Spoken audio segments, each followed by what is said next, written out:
이제 드디어 챕터 5 이제 중간을 이제 좀 넘어서려 그랬는데요. 중간 넘어서 빨리 이제 마쳐야 되는데 원래 계획대로라면 7월에 마쳐야 되는데 8월이나 돼야 8월 말이나 돼야 여름 끝나가야 좀 될 것 같긴 한데 일단은 뭐 가는 데까지 가보죠. 뭐. 자, 5장은 서포트 벡터 머신이고 사실 최근에는 뭐죠? 딥러닝이나 그거 외에는 서포트 벡터 머신하고 좀 이따가 이제 할 랜덤 포레스트 그게 대부분의 경우고요. 물론 가장 심플하게 리니어 리그레션이야 뭐 가장 단순한 형태인 경우는 리니어 리그레션을 많이 쓰긴 하는데 약간 좀 그 난이도가 있는 거에 대해서는 서포트 벡터 머신이나 랜덤 포레스트 그 외에는 다시 다 딥러닝으로 좀 많이 하는 그 추세니까. 자, 그럼에도 불구하고 이 서포트 벡터 머신은 이제 상당히 중요한 이제 그 위치를 차지하고 있고 여기에 이제 그 딴 데 응용할 만한 컨셉들이 좀 있어서 물론 이론 자체가 좀 복잡해서 좀 그렇긴 한데 재밌습니다. 재밌는데 사용법이라도 알고 컨셉이라도 알아두시면 나중에 활용할 방법을 좀 생각하실 수가 있을 거예요. 서포트 벡터 머신은 일단은 저기 책에 나온 표현으로는 여기 제가 좀 글자를 빠뜨렸네요. 매우 강력하다고 되어 있어요. 매우. 205페이지에 이제 위쪽에 보시면은 서포트 벡터 머신은 여기 제가 빠뜨린 매우 강력하고 선형이나 비선형 회귀 이상체 탐색을 할 수 있는 다목적 머신러닝이다. 매우 강력한. 선형 비선형도 되고 회귀에도 쓸 수가 있습니다. 이상체 탐색이나 뭐 그 하는데 단점이 이제 크게 하나가 있는 게 이제 요 부분이에요. 이 배경이 되는 그 계산 이론법이 그 이론이 좀 그 복잡하다 보니까 샘플의 개수가 많으면은 얘가 이제 전체 그 훈련하는 데 시간이 많이 걸려요. 계산하거나 뭐 그런 게 많아서 훈련이 많이 걸리는데 요것도 이제 사실은 최근에 뭐 한다면 그 여기에도 스토캐스틱 그레디언트 디스턴 방법을 해서 하나하나 차근차근 가는 방법을 하면서 이제 좀 이제 나아지는 게 있어요. 뭐냐면 온라인 그 어차피 이렇게 계산만 하는 거니까 이론적으로 다 계산 뭐 하지 않고 그래서 그럼에도 불구하고 베이직하게는 이제 그 작거나 중간 크기의 데이터셋에 적합하다라는 요 컨셉으로 좀 봐주시고요. 여기서 선형, 비선형, 분류일 경우는 서포 그 클래스가 그렇게 되어 있어요. 분류일 경우는 분류는 그 프로그램 보시면은 SVC 서포트 벡터 클래시피케이션.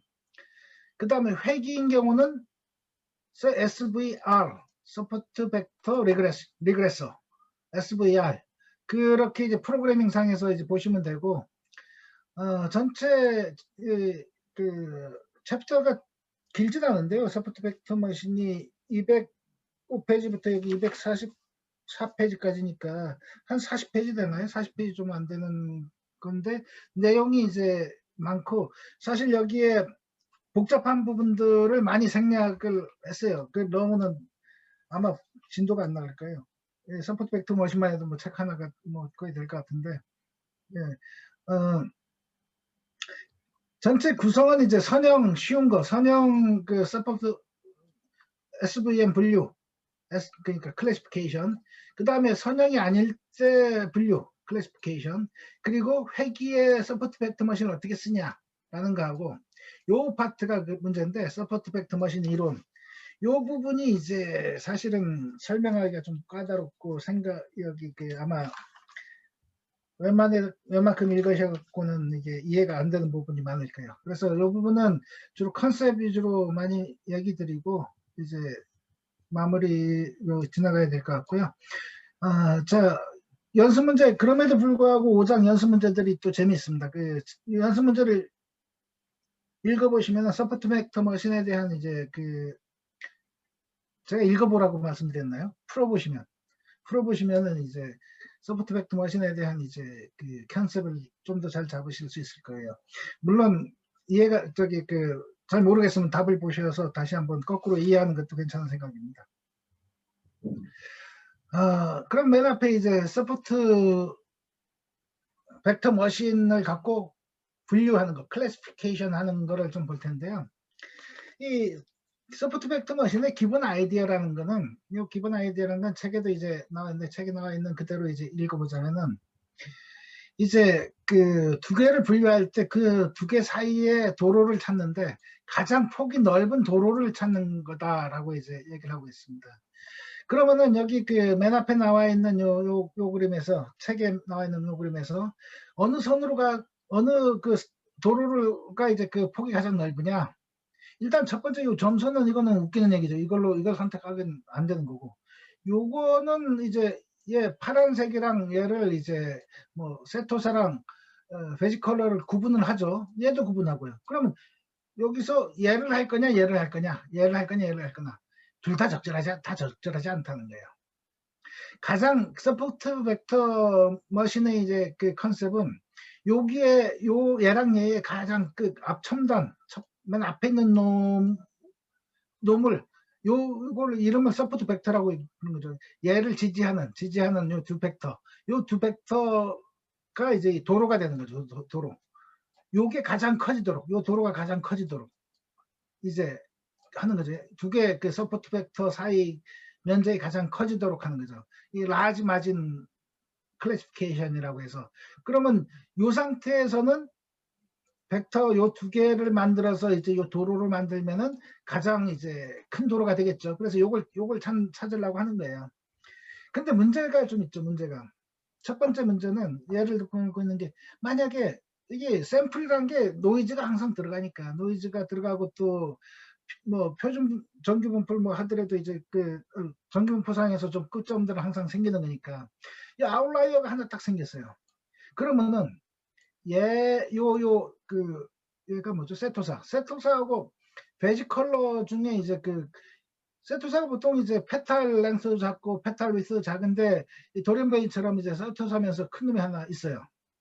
그러면은 이 둘 사이를 우리가 이제 그 구분할 수 있는 그 선형, 여기 지금 우리는 선형을 얘기하고 있으니까 직선을 우리는 찾을 수가 없잖아요. 얘는 불가능해요. 요게 한 가지 그 문제가 있고, 첫 번째 문제가 있고, 아웃라이어가 꼭 요까지는 안 가더라도 요 근처에 아웃라이어가 생겼어요. 요거 뭐냐면은, 그러면 요 끝에 아웃라이어가 생기면은 여기 도로를 여기가 끝이니까 도로를 요렇게 그려야 되겠죠. 요렇게 도로가 되게 좁아졌잖아요. 되게 좁아졌어요. 근데 눈으로 보면 여기 큰 넓은 도로가 있는데 왜 이렇게 좁은 도로를 만들었냐 이거죠. 이게 두 번째 문제죠. 그러니까 첫 번째 문제는 불가능하게 샘플이 나올 수도 있고, 또 하나는 아웃라이어가 요 끝에 와서 도로가 이제 그냥 모든 걸 다 만족하려면은 도로가 좁아질 수도 있죠. 좁아질 수도 있어요. 자, 그러면은 요 상태에서 이 좁은 도로를 선택하는 게 좋으냐, 얘를 좀 무시하고 이 넓은 도로를 선택하는 게 좋으냐, 어떤 게 좋을까요? 책에서 얘기하는 거는 모든 샘플을 다 만족하는 요거는 일반적이지 않다라는 표현을 쓰고 있습니다. 일반적이지 않을 가능성이 높다. 일반적이란 게 뭐죠? 일반적. 새로운 데이터가 나왔을 때 틀릴 가능성이 좀 높아지는 거다라는 거죠.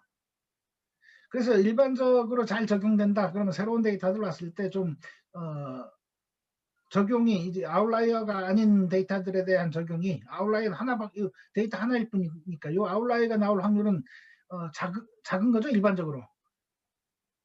이게 자주 나오면 얘는 아웃라이어가 아니죠. 잘 안 나오니까 영어 그대로잖아요. 아웃라이어. 어디 밖에 존재하는 거. 밖에 존재하는 이제 아웃라이어에 맞춰서 모델이 맞춰지면은 이런 맞출 수 없을 수도 있지만은 이렇게 좀 폭이 좁아질 수도 있다. 근데 아웃라이어라는 놈이 없을 수는 없잖아요.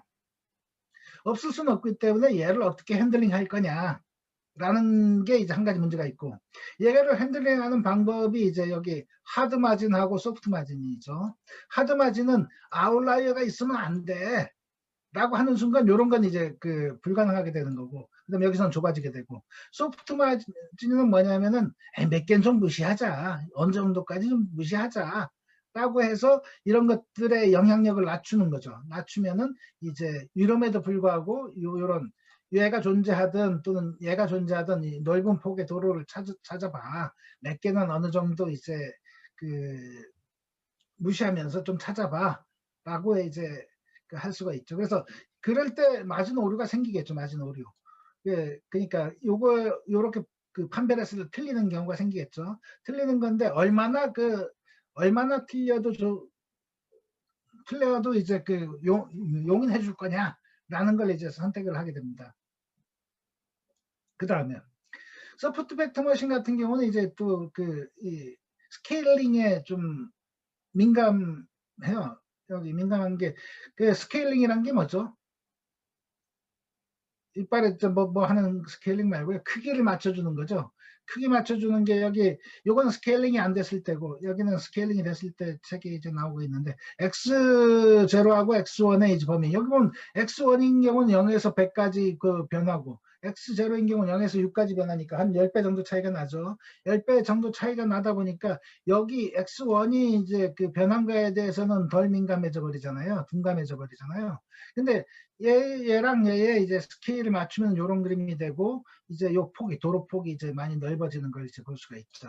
그래서 이제 서포트 벡터 머신을 할 때는 이제 스케일링을 해서 한다. 스케일링 할 때 보통 스탠다드 스케일러를 많이 씁니다. 미니맥스보다 스탠다드 스케일러로 해서 평균을 중심으로 해서 몇 표준 편차만큼 거리가 있니? 라는 이제 그런 형태로 이제 쓰게 되어 있습니다.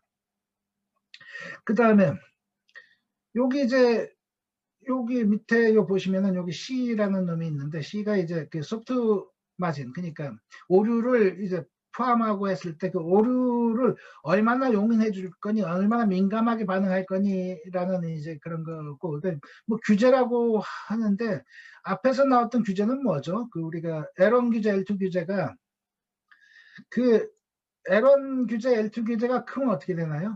크면은 이제 그 세타 값이 작아지고 뭐 그러죠. 세타 값이 작아지는데 얘는 이제 사실은 그 얘가 커지면은 그 하이퍼 파라메터로 이제 그 L1, L2 규제가 L1, L2 그 앞에서 리그레이션을 얘기할 때 그 L1, L2 규제가 커지면은 이제 오버피팅 가능성이 이제 줄어든다 그랬죠. 줄어든다 그랬는데 여기서는 거꾸로 얘가 크면은 오버피팅 가능성이 이제 높아지는 그런 형태가 되겠습니다. 요게 혹시 수식을 여기 써놔보긴 했는데 이제 요 C가 붙는 위치가 여기거든요. 요게 파라미터고 C가 붙는 위치가 여기인데 그 틀린 놈에다가 요 C를 곱하게 돼요. 그래서 그 C가 커지면은 요 미스테이크 그러니까 틀린 놈의 역할이 커져서 특히 틀린 놈의 역할이 커져서 민감해지는 거죠. 틀린 놈이 민감해지기 때문에 민감해진다는 건 오버피팅 그 샘플에 민감해지는 건 오버피팅이거든요. 오버피팅이 좀 커지는 C에 따라서 커지게 됩니다. 그 다음에 또 하나 기억할 거는 이제 서포트 벡터 머신에 쓰는 로스는 그 힌지 로스라 그래서 힌지가 뭘까요? 힌지는 이제 우리말로 경첩이라 그러나요? 경첩인데 요걸 먼저 뭐야 주석 작성 모든 들어있는 경첩이 뭔지 아시죠? 문에 이제 문 이렇게 있으면 이렇게 열었다 닫았다 해주게 요 사이에 이제 돌려줄 수 있는 거. 그래서 모양이 이제 이렇게 되어 있습니다. 이렇게. 지금 요게 그 경첩 같아 보이나요? 경첩 같아 보이는지 모르겠네. 여기를 중심으로 이제 뭐 경첩이라면 문이 올랐다 내려갔다 뭐 그러겠죠. 그래서 힌지로스인데 페널티. 자, 뭐냐면 이게 어떤 클래스가 맞아 그랬을 때 요 1 이상이면은 로스를 제로로 치고 이제 그 값이 나온 게 여기서부터는 요 0이면은 중간 요 정도 하면 이제 그냥 1로 치고 요까지 가면 2, 3, 4 많이 틀렸으면 이제 그 로스를 더 크게 잡히는 거죠. 근데 이제 이거는 요 클래스가 1일 경우, 다 정답이 1일 경우. 여기 사실 요쪽에 이제 그걸 써놨는데 뭐냐면은 0, 1이, 0, 1이라고 해도 좋고, 보통은 0, -1을, 왜냐하면 서포트 벡터 마신이 두 개, 양쪽, 여기를 중심으로 요 벡터가 두 개 있으니까, 여기를 1로 치고 여기 -1로 치다 보니까, 요 위치까지, 요 위치를 넘어서면은 로스를 제로로 치는데, 요 위에 있는 것도 로스로 친다 이거죠. 벡터를 이렇게 잡으면. 그 다음 -1일 경우는 요 -1을 중심으로 멀어지면 이제 로스를 쳐야 될 거잖아요. 그래서 이 힌지가 그럴 경우는 이렇게 되겠죠. 이렇게.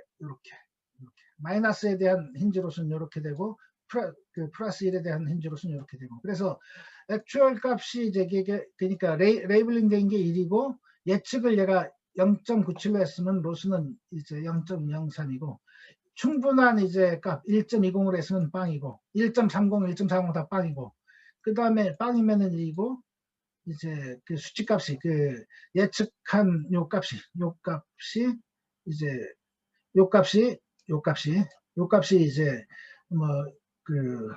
요 x 값이 0.25면은 그때 1.25가 되고 이제 -1인 경우는 아까 얘기한 대로 여기 -1 중심으로 이제 요렇게 되는 이런 로스를 이제 얘기를 합니다. 그래서 서포트 벡터 머신에다가는 이제 요 값을 최소로 만들어줘 하고 이제 던져주는 거죠.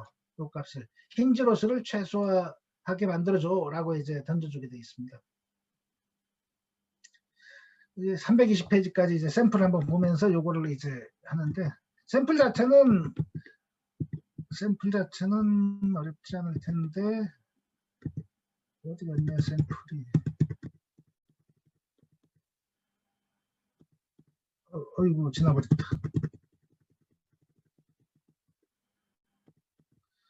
자 우리가 4장은 요 뒤에 연습 문제니까 보시고요. 그 다음 5장에 있는 그 샘플 코드 이제 클라우드 그쪽에서 연습하고 계시면 그걸 한번 해서 보시고 5장에 있는 샘플 코드 해답을 갖고 있습니다. 뭐 해서 첫 번째 맨 앞에는 항상 이제 버전 체크, 사이클론 버전 체크, 넘파이 임포트, OS 임포트, 그 다음에 랜덤 값 시드 이제 해주는 거, 그리고 이제 그림을 깔끔한 그래프를 위해서 인라인에다가 그래프를 그려줘. 그 다음에 X축, Y축, 폰트 사이즈, 그 다음에 데이터, 그림 저장 위치, 훈련시켰을 때 그림 저장 위치, 화면으로 이제 보여주면서 그림을 저장하게 돼 있죠.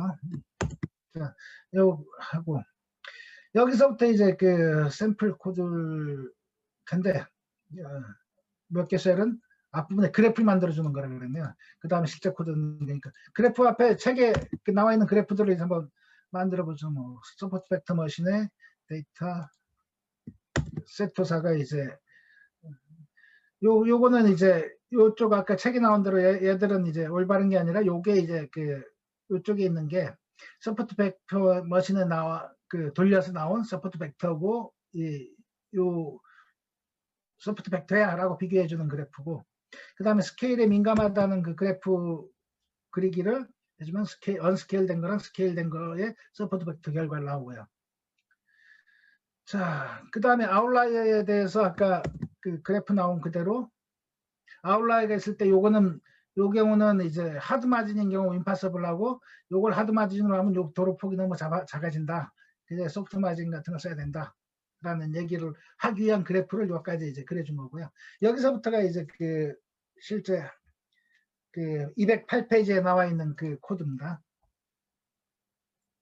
여기서도 이제 사이클런에서 데이터셋을 임포트하고 요 파이프라인하고 스탠더드 스케일러는 그 전 3장에서 이제 했었죠. 3장에서 했었죠. 그래서 파이프라인이라는 놈은 이제 여러 개를 한꺼번에 이제 모아서 여기 나와 있죠. 모아서 요 스케일러랑 스케일러 끝나고 리니어 이제 서포트 벡터 머신인데 C가 붙은 건 뭐라 그랬죠? 클래시피케이션. 리그레이션을 하려면 여기다가 R이 붙어야 되고 요 리니어가 붙은 거는 얘는 이제 기본적으로 리니어인데 사실 요 리니어 안 붙은 놈도 클래스가 있거든요. 그 경우 리니어 서포트 벡터 클래시파이어는 커널을 리니어 쓰면 얘랑 비슷해지고, 커널을 이제 뭐 다른 비선형인 걸 이제 집어넣으면은 비선형인 서포트 벡터 머신이 나온다. 여기서는 이제 리니어 서포트 벡터 클래시파이어를 이제 쓰는 거죠. 파이프라인은 얘 다음 얘를 수행시켜줘라 라고 해서 이 파이프라인 하나를 이제 만들어 놓은 거고요. 그 전에 이제 여기 항상 하는 것처럼 아이리스 데이터 로딩하고, 아이리스 데이터는 우리가 앞에서 설명 드렸었으니까 요거는 또 따로 설명은 드리지 않겠습니다. 그래서 아이리스 데이터를 로딩하고, 그 다음에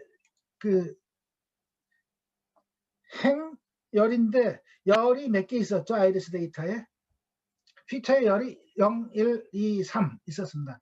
앞쪽이 이제 뭐였나요? 앞쪽이 세팔 꽃받침, 뒤쪽이 페탈 꽃잎, 페탈의 꽃잎의 길이, 꽃잎의 넓이, 2, 3은 꽃잎의 길이와 넓이를 집어넣고서 타겟은 뭘 이제 하게 돼 있죠. 얘도 이제 처음부터 그 세 가지 세토사, 베지컬러, 버지니카 뭐 그 세 개를 한 게 아니라 얘도 그냥 버지니카만 앞에서 앞에서 했던 리니어 로지스틱 리그레션에서 했던 것처럼 이제 서포트 벡터 머신으로도 이제 한번 해보려는 거죠. 리니어 서포트 벡터 머신 클래시파이어 갖고 이제 해보려고 해서 타겟을 버지니카냐 아니냐라는 그걸로 이제 그걸 만들었어요. 그리고 나서 파이프라인 아까 얘기한 대로 서포트 벡터 머신은 스케일에 민감하다 그랬으니까 스탠다드 스케일러를 한번 태워줘. 그리고 여기다 집어넣어줘. 거기에 이제 규제에 대한 거, 로스를 여기 보시면은 이제 힌지라고 해서 아까 경칩 모양 그걸 이제 한다 이거죠. 그리고 나서 요 파이프라인에 이제 핏을 하면은 이제 훈련이 다 된 것, 여기 제가, 내 샵이 지워졌네. 설명드리다가. 샵이 지워졌으니까 요거를 딱 돌리면은 이제 훈련이 된 거다 이거죠. 빠르죠? 데이터가 사실 데이터는 몇 개 안 돼서 그래요. 데이터가 몇 개죠 이거? 아이리스 데이터가 150개잖아요. 150개. 세토사, 베지컬러, 버지니카. 예, 50개. 150개라서 이제 금방. 이렇게 작은 거는 이제 뭐 소프트 벡터 머신 아주 심플하게 잘 돌릴 수 있죠. PC 이제 순식간에 됐고. 그리고 중요한 건 여기 파이프라인 같은 걸 이제 하면서 이 파이프라인을 이제 해놓으면은 스탠다드 스케일러 같은 거를 이제 뭐 항상 할 필요 없이 여기만 들어가면 파이프라인 요것만 들어가면 자동으로 해주니까 이제 편하게 한 거죠. 그리고 나서 하나 프레딕트 해보죠. 꽃잎의 길이가 5.5cm, 꽃잎의 넓이가 1.7이면은 이제 뭐가 나오죠? 1이 나왔어요. 1. 다시 말해서 1은 뭐죠? 지금 우리가 예측하고 있는 건 버지니카냐 아니냐라는 걸 이제 예측하는 거죠. 1이라는 건 버지니카라는 거고, 버지니카는 얘는 이제 버지니카다 이거죠. 그럼 답도 한번 볼까요? 답은 어떻게 보면 되죠? 5.5 샘플이 있어야 되는구나. 예. 0번째 목을 예측한 건 아니라서. 예. 그래프로 이제 한번 보시면 될 것 같고요. 자, 그 다음에 잠깐만요. 우리가 몇 페이지까지 해야죠? 320라인까지. 자, 그 다음에 여기다가 이제 규제를 집어연 거랑 아닌 거랑 한번 비교를 하는 겁니다. 이게 C라는 놈이 거기에 이제 규제를 준다는 거라 그랬죠. 근데 다시 한번 생각해 볼까요? C가 크면은 뭐라 그랬죠? C가 크면은. C가 크다는 거는 이제 틀린 놈의 영향력을 키우는 거죠. 아까 다시 돌아가서 C라는 놈의 위치가 여기 있고, C라는 놈의 위치가 여기 있고, C 안에 들면 몇 개 틀린 놈의 위치가 여기 있으니까 틀린 놈의 영향을 많이 받겠죠. 로스가 커지니까. 그럼 틀린 놈은 그러면 가능하면 안 틀리려고 노력을 하겠죠. 얘를 막 키우면은. 그러면 어떻게 되죠? 그러면은 데이터에 맞추려고 그럴 거예요. 데이터에다가. 모델이 데이터에 맞춰지려고 그럴 거예요. 틀린 데이터든 맞는 데이터든 맞는 데이터든 맞추려다 보니까 꾸불꾸불 이제 해주는 게 되겠죠. 그래서 C의 영향력을 이제 한번 보려고 C의 영향력을 이제 보려고 이제 하는데 그거에 대해서 그림을 그려보면은 가능한 이제 안 틀리려고 하다 보니까 여기는 선형 선형회기니까 꾸불꾸불은 아닌데 아까 설명을 드릴 때처럼 잘 안 틀리려다 보니까 어떻게 됐죠? 선형일 때 임파서블일 수도 있지만 파서블한 상태에서는 도로폭이 많이 좁아지죠. 그러니까 C가 1인 경우는 도로폭이 넓은 도로폭 뭐 더 틀려도 되니까. 근데 C가 이제 커지면은 도로폭이 많이 좁아져요. 도로폭이. 규제 여기 가능하면 틀린 답을 number of mistake을 줄이려고 이제 하다 보니까 C가 이제 이런 형태가 되는 거고, 이거는 리니어 리그레이션에서는 이제 느낌이 별로 없는데 이제 우리가 320 요까지가 이제 지금 선형 이제 서포트 벡터 클래시피케이션이에요. 이게 비선형일 때 보면은 이 느낌이 이제 조금 더 잘 옵니다. 자, 거기에 209페이지에 팁이라고 해서 이제 말을 적어놨는데 그냥 막 읽으시면 이해는 좀 쉽지는 않으실 거예요. 뭐냐면 이렇게 지금 샘플 보여준 게 리니어 서포트 백 SVC, 리니어 SVC 클래스, 그러니까 리니어한 선형 서포트 벡터 머신을 이용한 것만 했는데 이 그냥 SVC에서 커널을 리니어라고 쓰면 비슷하다 그랬죠. 근데 실제 계산 방법이 이제 구현 방법이 좀 달라갖고 규제에다가 편향 상수항을 넣느냐 안 넣느냐 그런 차이가 있다 뭐 그런 얘기를 여기 209페이지에 팁이라고 이제 좀 적어놨는데요. 팁이라고 적어놨는데 좀 복잡하고, 또 이제 거기다가 듀얼이라는 매개 변수를 여기다가 얘기를 해놨는데 듀얼은 여기서 얘기를 안 드리고요. 뒤에서 이제 좀 얘기를 드리겠습니다.